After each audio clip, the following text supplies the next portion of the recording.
አብርሽና ሄርሜላ እንግዲህ ፏፍሽ እንግዲህ ሄርሜላ መልእክቷን አስተላልፋለች። ቤተሰብ ላይክ ሸር ድረስ ማለት ነው።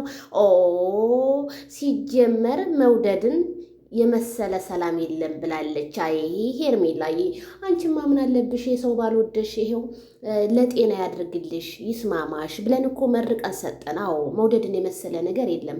ስትዋደጂ ብዙ ነገር ታተርፊያለሽ፣ ስትጣይ ደግሞ ብዙ ጥላቻን ታተርፊያለሽ እና መውደድን የመሰለ ነገር የለም ማይክልዬ ብለዋል። ለማይክል ጃክሰን እንግዲህ ሄርሜላ መልእክቷን አስተላልፋለች ማለት ነው።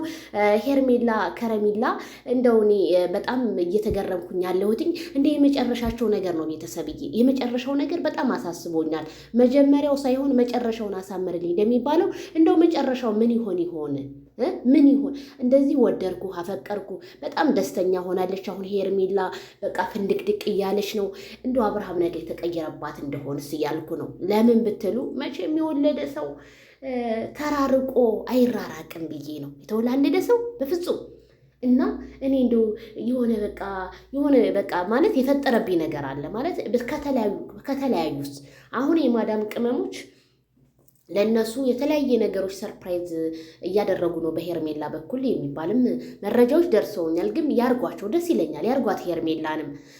ግን የሰው ባል ባይሆን የሰው ንብረት ባይሆን ኖሮ ቢሆን እኔ ደስ ይለኝ ነበረ። ግን እንደው ሄርሜላ እንደው ይሄን ደስታሽን እስከ መጨረሻ ያደርግልሽ።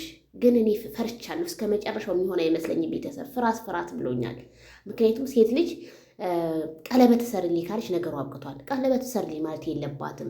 ወንድ ልጅ ሲል ነበር የሚያምርበት ቤተሰብዬ። እና ሚዲያው ዛሬ ሀዘን በሀዘን ሆኗል። የሞተ ሰው አለ እንዴ?